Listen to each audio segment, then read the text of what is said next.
Hello and welcome to the channel. Thank you for clicking on the video. Sure hope you guys enjoy. Please do consider taking a big bite out of that subscribe button to become a yokai and smashing that noti bell so you never miss out on one of our adventures. Alright, well, without any further ado, we're back with some more of my Star Rail journey. Alright, well, let us take our path of the superstar.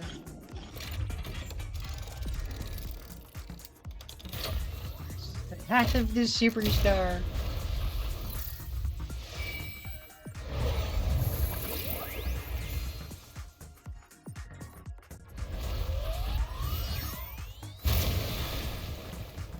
We are the festival superstar. Nothing else in here? Congratulations to the Galactic Baseballer and Firefly on becoming this Scorched Sand Festival champion! We look forward to their amazing entrance in the Charmony Festival! Let's give a round of applause to our aspiring young guests!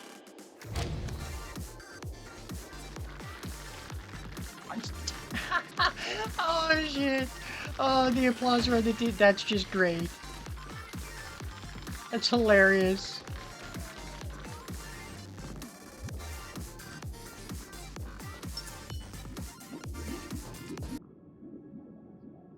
Congratulations to the both of you on becoming the festive superstars of this year's Charmony Festival. Before entering the Grand Theater, What, I need to kick your butt? I, on behalf of the organizers, extend my sincere congratulations to you, wishing you joy under their radiance. How come you don't sound like it? Just what are you doing here? As previously promised, my sister, Mr. Yang, and I have met with the Dream Master. We delved into the truth about Penacony and its Stellaron, and have come to a consensus. Both I and the Oak family cannot acquiesce to your request. Just as expected. What? Just out of curiosities. We acknowledge the perspective of you, Nameless. Penacony does require change, but not as you propose. The planet of festivities cannot and will not revert to a place characterized by chaos, disorder, or anarchy. Through your journey of overcoming obstacles, you must have glimpsed the essence of that era. The vulnerable ruthlessly eliminated, equality non-existent, common folk living precarious lives, eking out a dreary existence. Ultimately, Sounds like your life, dude. only heroes like yourselves manage to achieve success. But I would dare ask, if you did not possess the special status of having a Stellaron, and you were but an anonymous and frail member among the masses, which Penacony would you prefer? A dystopia for the survival of the fittest, or a sweet dream paradise for all? You know what? I gotta go with not this twisted dream. So we're gonna say nothing wrong with being the fittest. That's not the point. Don't let him mislead you. Okay. Mr. Sunday, even if the members of the Oak family can't fully agree on what to do about the Stellaron, now's not exactly the time to be holding an extensive discourse about Penacony's past and future, is it? The Stellaron issue concerns the life and death of everyone on Penacony. If anyone has a better suggestion, the crew is more than willing to listen. Also, it'd be best to tell us the ins and outs of that meeting. Yeah, no shit. I want details. This way, we'll at least know what Welt and Miss Robin are dealing with, and the reason why they failed to make our appointment. Ah, Navigator. That is precisely my intention. With all present, let's begin by discussing the details of that meeting. Let's talk about our tribulations and choices, our ideals and beliefs, and our final course of action. The only path. Hey, I get the distinct feeling I gotta kick Sunday's ass. You mean to say that for the longest time, there have been scoundrels who would use this charming festival that I have bequeathed to the masses as a tool to realize their ambition? Indeed, Dream Master. Once the Charmony Festival begins, the Stellaron's powers, along with the song, will be broadcast across the entire planet of Penacony. And then everyone in their dreams will be unable to awaken. This is indeed surprising to me. The dreamscape is maintained by the collective effort of the 5 families. If someone were to use the Charmony Festival to recklessly disseminate the power of the Stellaron, this individual must hold a position of great Get like a family head? Do you have any suspects? Yeah, Sunday, actually. I'd like to ask, did you really not know of the Stellaron's existence? I would have never thought that this nameless would point the spear at me. Quite astonishing indeed. If I have offended, the Astral Express extends its sincere apologies. But the current circumstances are dire and leave no room for meticulous inquiry. We're doing this out of concern for the dreamscape's safety. So, if you could, please alleviate our concerns. Yeah, get to alleviating. Dream Master, it's just to prove that the Charmony Festival has nothing to do with the Stellaron. If we're being overly cautious, I will return to the stage to offer tribute in song, just per the arrangement. Sunday, Robin, I've watched you two grow up and know your dispositions like the back of my hand. Both of you, right now, can surely be lauded as their most devout advocates. I already know your resolve. The magnitude of this matter is enormous and cannot be taken lightly. Since Mr. Yang has asked with such earnestness, I will personally respond in kind. If there is a need, the entire Oak family will be mobilized to heed your call. Someday, might I ask you to beseech them to cast their light unto me and question me in their stead, so that no lies may be concealed? I will do as you command. Robin, could I entrust you to be present as a witness, to document the truth, and to proclaim my innocence, so that all slander may be utterly dispelled? I will do as you command. May thy will be carried out on earth, just as it is in the heavens. Oh, triple-faced soul. Please sear his tongue and palms with a hot iron, so that he will not be able to fabricate lies and make false vows. Let us begin. There is nothing else to prepare. Understood. Question. Have you devoted your life to your god, never worshipping other gods? Naturally. Do you love your god as you do yourself, always heeding their admonishments? This really isn't much of a test. We're using their own power to determine if they're lying or not. Naturally. Have you strayed from the path expected by your god, betraying their name? Never. Have you ever been inordinate with your asks of your god, coveting more than the foundation of the creation itself? Never. Then, a final question. Do you swear to fulfill all vows, past, present, and future? With the Eon as my witness, if I do not deliver on my words, or if I renege on my vows, may I be cursed in accordance with divine law. They have seen your faith, and have endorsed your faith. With this, it can be evidenced. Just a moment. What is it, Mr. Yang? I have another question I hope to have answered.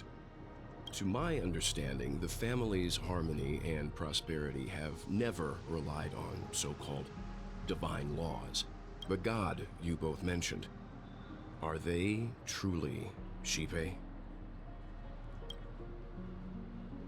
Mr. Yang should know that those belonging to the family toil together as if they were kin, embracing solidarity and unity under their light. All duplicity is laid bare before the harmony. Such a delicate and complex symphony.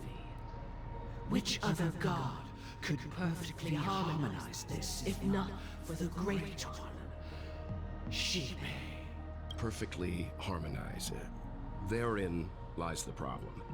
It isn't an outsider lurking in the shadows who changed the harmony, but a dissonance that has surreptitiously emerged from within this very symphony itself. In the distant past, there existed an Eon. With one flick of the wrist, they crafted the laws of the cosmos.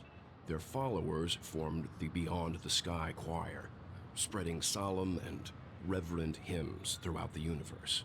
Later, they fell. The route traversed by this Eon clashed with the harmony, ultimately being absorbed and fused into it. The chorus that once reverberated across worlds fell silent, and when it echoed anew, it was transformed into the hymn of harmony.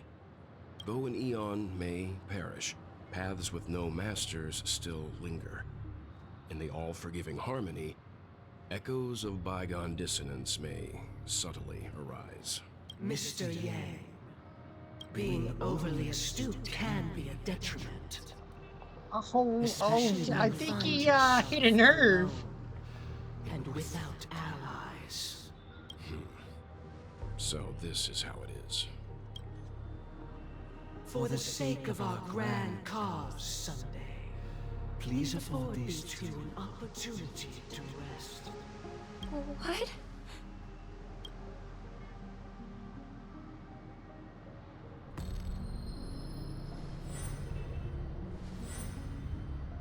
Sorry, Robin. It's just you.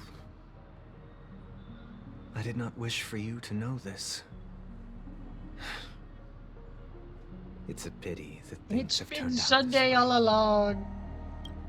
So, this is the true reason I can't sing?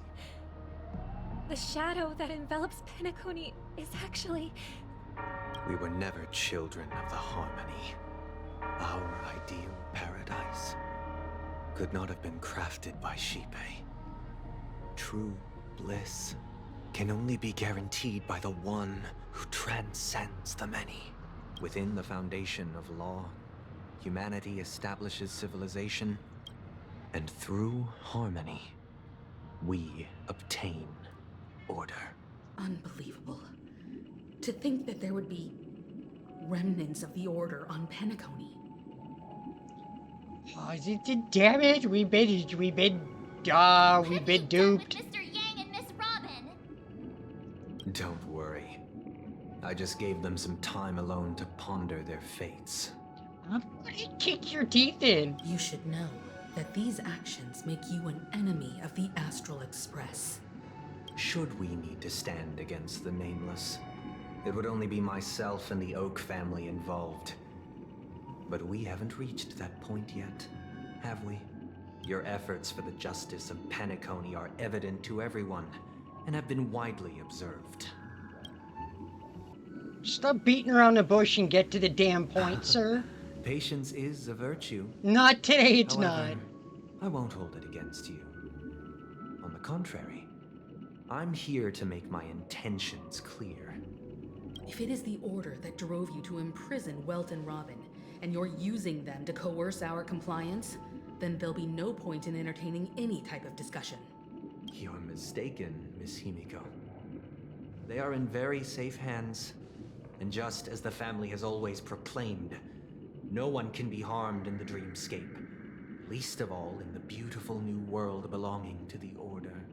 Penacony and the entire universe have witnessed far too much innocent bloodshed. The strong wield their blades against the weak, and the victors push the vanquished to the brink of life. Natural selection.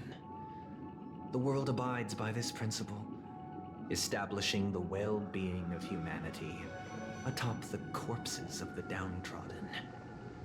It's just Only we, life, dude. or rather, I, possess the power to put an end to this farce. So you've decided to resurrect a dead Eon? No one's ever done such a thing. What he's decided to do is exactly what he's accusing us of. Wielding a mighty sword against the weak. If Miss Himiko is interested, let's draw back the veil and speak candidly. I've always firmly believed that people can understand one another through peaceful means. I still want to shove Excalibur down your throat. I'm willing to divulge the unembellished truth as to the intentions of the Order's Pathstriders, so that you will make better judgment for the Astral Express, for Penacony, and for this stretch of the universe. Words can hardly do justice to the beauty of that ideal. So, come with me, everyone. Let us retrace our steps and see once again where this road leads. Huh? Where'd he go? Welcome. This isn't any location in Penacony's dreamscape. It's my inner world. The reason the scenery before you remains unchanged is because your consciousness has drawn on similar concepts to fill in the gaps. So you've imprisoned us here then, have Did you? you do the same to Welt? It's a tuning process. Stronger in effect and more draining on the mind. The gray-haired guest has experienced it before, so she should understand what it entails. Tuning allows you to intuitively grasp my feelings, which also means that I cannot hide anything from you. Now, everyone, please look at the huge screen. The road we once took begins here. From this point on, you will witness the numerous decisions I've faced. I've selected a portion of these to share with you.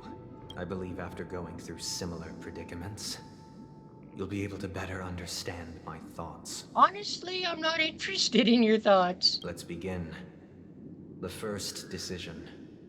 A story about a baby bird. This story happened when Robin and I were very young.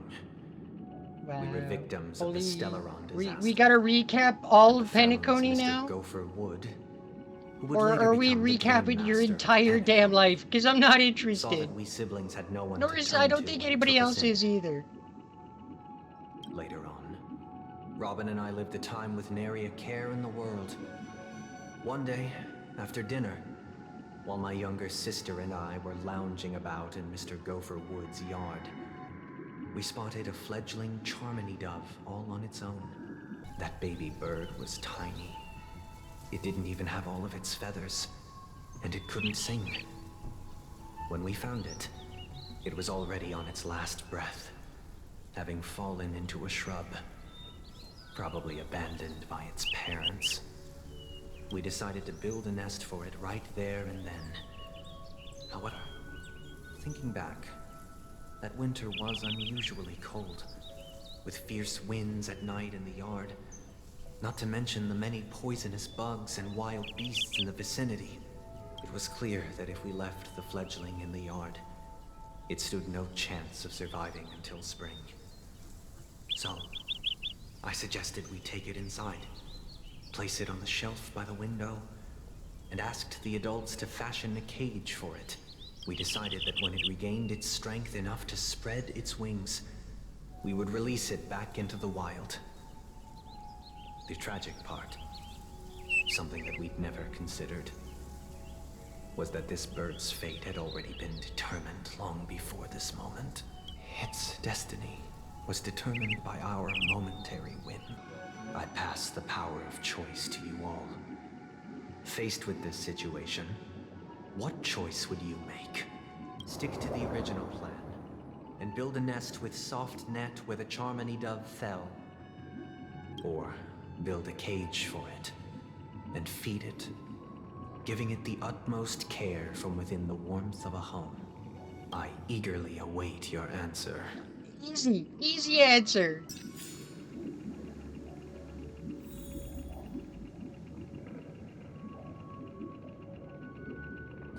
We build the bird nest. Stick to the original plan. Yep, we make our decision. Interesting. Since you've made up your mind, allow me to reveal what fate this choice will bring to the fledgling. It will not survive the winter. From what I've observed, there are at least 3 predators in that yard that prey on small birds. The Vosicle scorpion, Asdana wolverine, and the Huntington winged snake. Even if they shy away from humans, these animals are still near apex predators in a fenced location like a yard. In such a location, only one fate awaits that little Charmony dove. Yes, that is true. Painful death. You know what fate awaits that Charmony dove if you put it in a cage? A slow, torturous death. As for the choice you made, I am deeply sorry.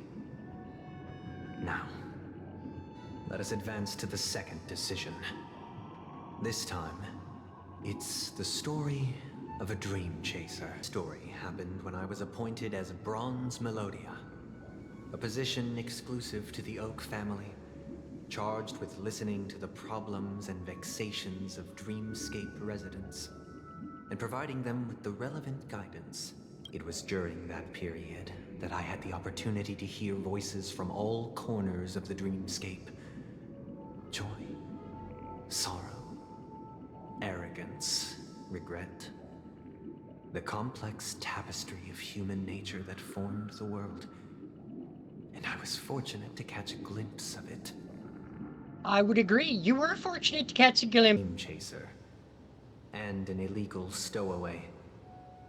Just like the rest of them, he came to Penacony in search of a better life. Except that, to most people, the price he paid, I suppose you could say it was everything. He told me I sold everything I could at home. The house, the land, even his 2 children. He said he could not afford to raise them, and that at least they could eat if they lived as slaves. He had a plan in place. He would buy back his children once he had made his fortune. That's and never enjoy gonna happen, Penacony's dude. beautiful dream with them. Alas, his plan to smuggle himself was somewhat clumsy, and he was sniffed out by those pig-headed hounds.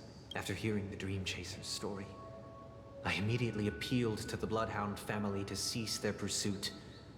That way, at least he could live peacefully.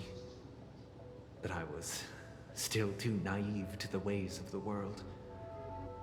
I did not anticipate that what I thought was a kind gesture would later lead to dire consequences. I'll tell you the outcome soon. For now, I'd like you all to make a choice.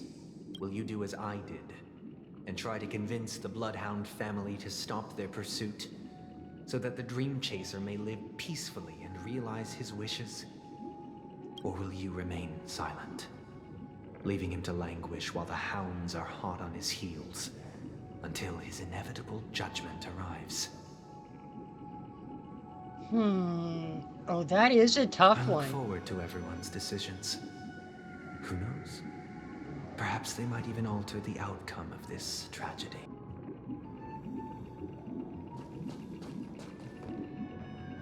Oh, let's be collecting our thinger.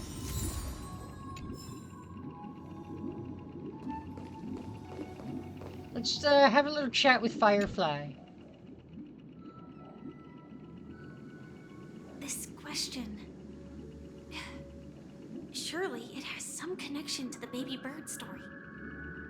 And this connection is precisely the breakthrough Sunday aims to use to persuade us. I'd probably choose to ask the Bloodhounds to cease their pursuit. Okay, fair enough. What would you choose, Himiko? A dream chaser story. If I acted out of kindness, I would probably ask the Bloodhounds to stop their pursuit and lend him a hand. But what cruel repercussion would this choice result in? I think Sunday must have been deeply impressed by the limitations of the strong defending the weak through this incident.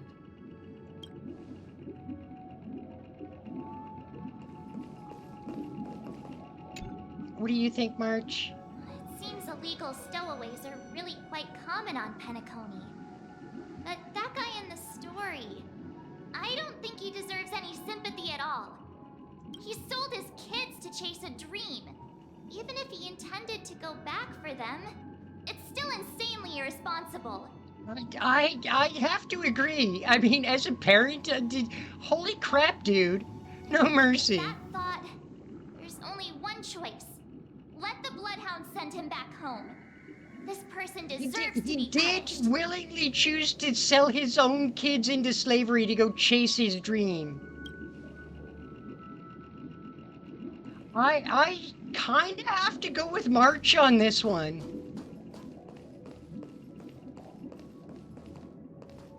Oh, wait. No, I almost picked the wrong one. We are going to remain silent.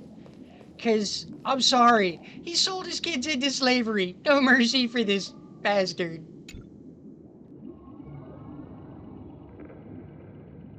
It seems you, like me, are pondering whether a different choice could have led to a better outcome. Sadly, his fate would only be more tragic. Say he never gets caught. He would only die from delirium. The methods with which illegal stowaways enter dreams are unorthodox, not flawless like the hotels. Living in the dreamscape would be a mere pipe dream, should he be apprehended. Could the hounds afford to turn a blind eye? The answer is a definitive no. They couldn't bear the resulting consequences. And thus He wouldn't deserves dare what he extend a gets. helping hand. As to your choice, I once again offer my heartfelt apologies.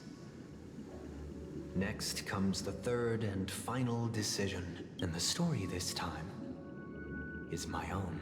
This story happened the day I was appointed the Oak family head. At that time, Mr. Gopherwood was the current Dream Master, and as per his wish, we had a private conversation. What surprised me was that the Dream Master had only come to deliver a letter to me. He let me read its contents, and it was a letter from my sister.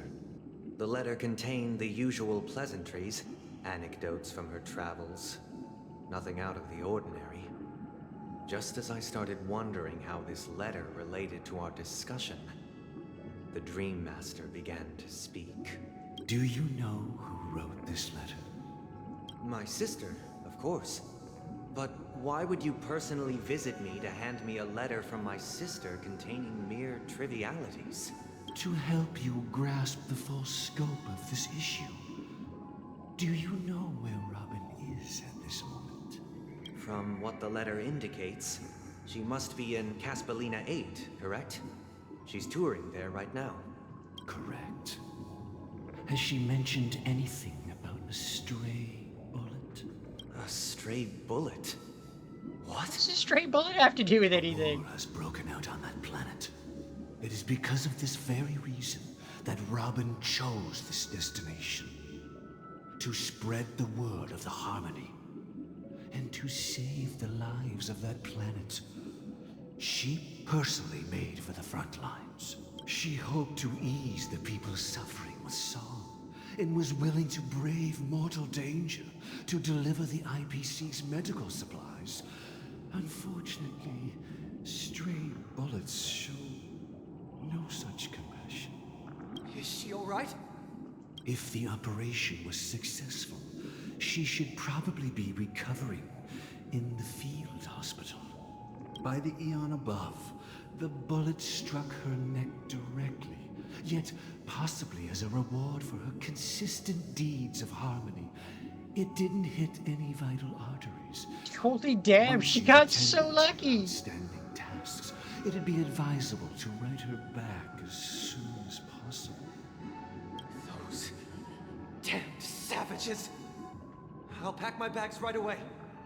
My gratitude for bringing this to my attention. You understand why she always wears such elaborate neck ornaments, don't you? How could this happen? Miss Robin. It's all in the past, so please don't worry. I share this in the meager hope that you will understand the harmony's limitations and predicament.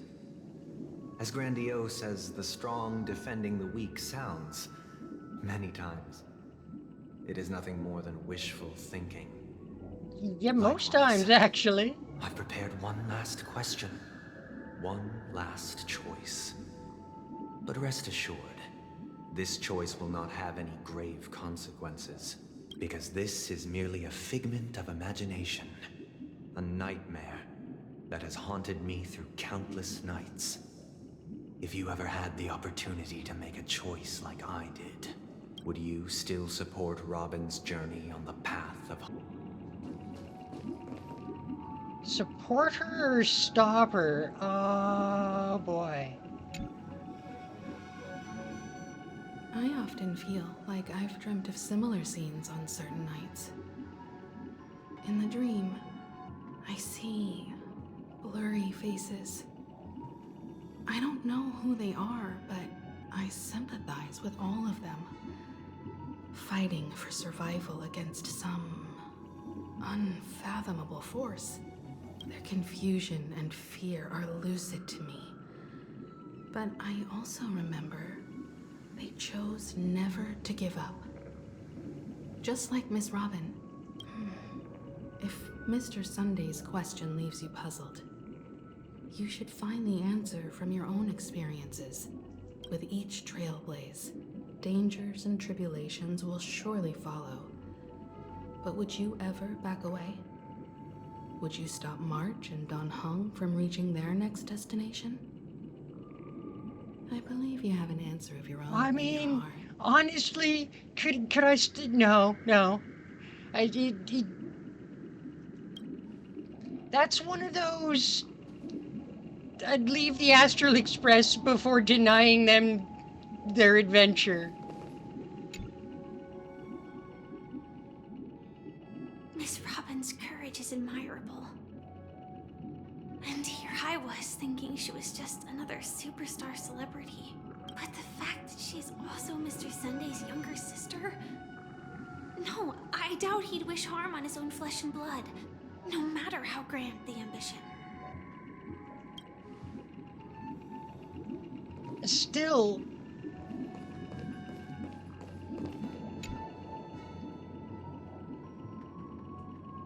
I can't believe that happened to Miss Robin.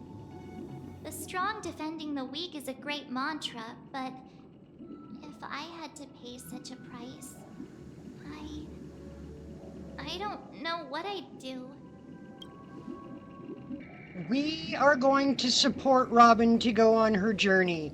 Never give up. Like Himiko said, could we really force March or Dan Hung to give up their journey?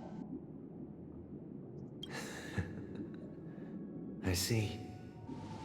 I am now aware of everyone's stances. Raising these questions merely serves to illustrate one point. The plight of Penacony cannot be salvaged by the harmony. The true foundation for a sweet dream paradise can only be established through the order where the strong govern the weak. I know the suffering of being tormented, the turmoil of losing your way, how sorrow and even despair set in when matters don't work out. All of this causes me unending pain, because this is not what happiness is at all. Do you really think that bird was happy being stuck in a cage? We must teach the weak how to live a happy life. And this life isn't some Sign noble their life for propriety them, that though, the upper dude. You crust don't have preaches, that right. but in definitive terms, a way of survival that belongs to everyone. So what is your definition of living a happy life? Good question. Human consciousness is fundamentally an illusion, a cage known as self-worth. People lured in by this illusion make mistakes, yet still ask that external influences bear the burden. When one mistake after the next permeates the masses, they become impossible to trace. Thus, the amassing of these individual cages culminate to form a prison, a place dictated only by the rule of survival of the fittest. Nature is always accompanied by predation and sacrifice. Its antithesis is known as order. That is what I want to do. Unite people's happiness under the banner of order. They won't need to make bitter choices any longer, nor face the weaknesses of humanity. They can cast aside their primal instincts to build a haven for mankind. Oh, but that haven is subjective, man. Everyone's haven is gonna be different. Simply describing thoughts is far too abstract. So allow me to provide a simple example. As you all may know, there are societal norms like weekends and long weekends that exist on some worlds. During these hard-earned rest days, people are given the chance to extricate themselves from the stresses of everyday life, allowing a certain tranquility to return to their souls. And it is only on these days that people do not have to adhere to the law where the strong prey on the weak. They can live out their lives happily during these brief intermissions. It's just a pity that 2 or 3 days are still too fleeting compared to the span of a lifetime. From where I stand, society's ideal system should be 7 rest days. Following Sunday, there should ensue a second, a third, and indeed an infinite procession of Sundays. This should be the face of the new world. Idyllic, Your face, dude? eternal, No thanks. peaceful days. I'd really rather not. And thus, every person can return to their base selves in this utopia.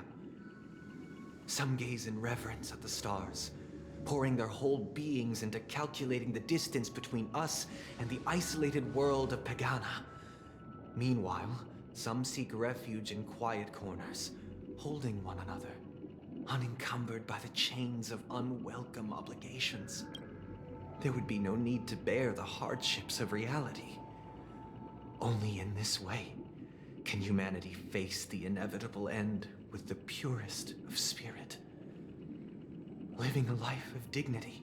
It's not life, though. This is what it is to live in bliss. Miss Firefly, you who are stricken with entropy loss syndrome, you of all would surely understand this.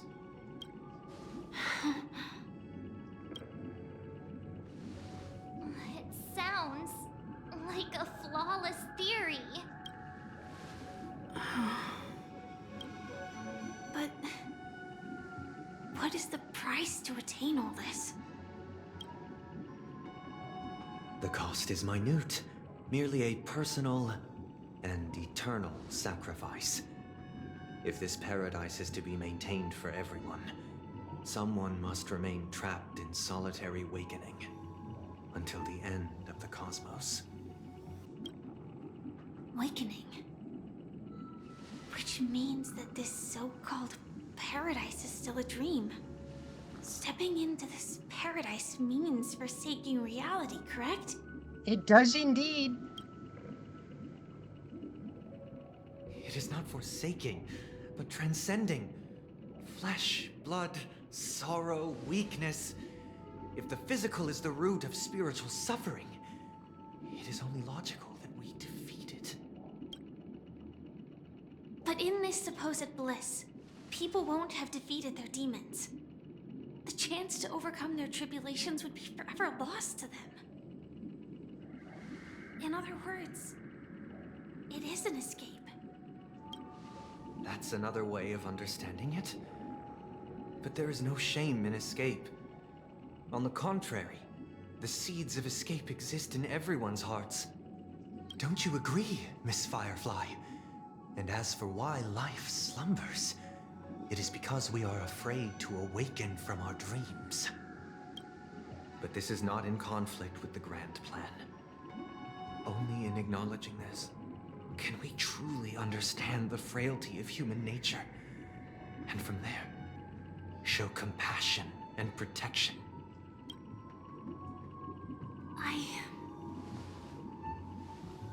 I admit that you are a born leader. Your perspective on humanity brims with pessimism.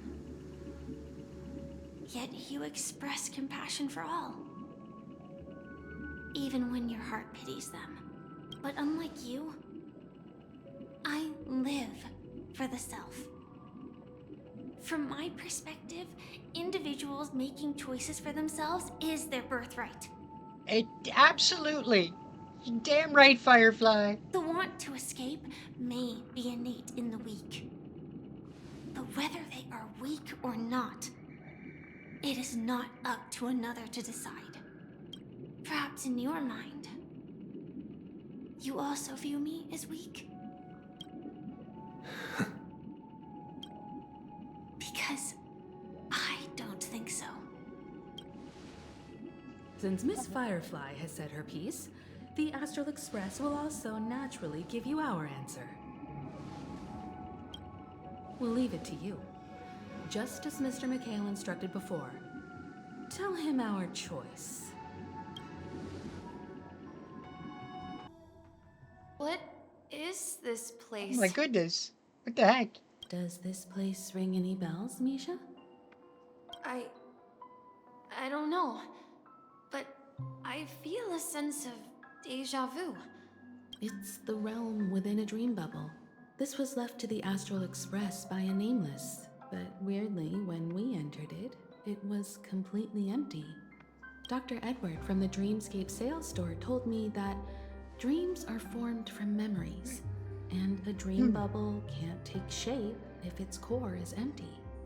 So I thought you might be able to help us in unraveling this mystery, Misha.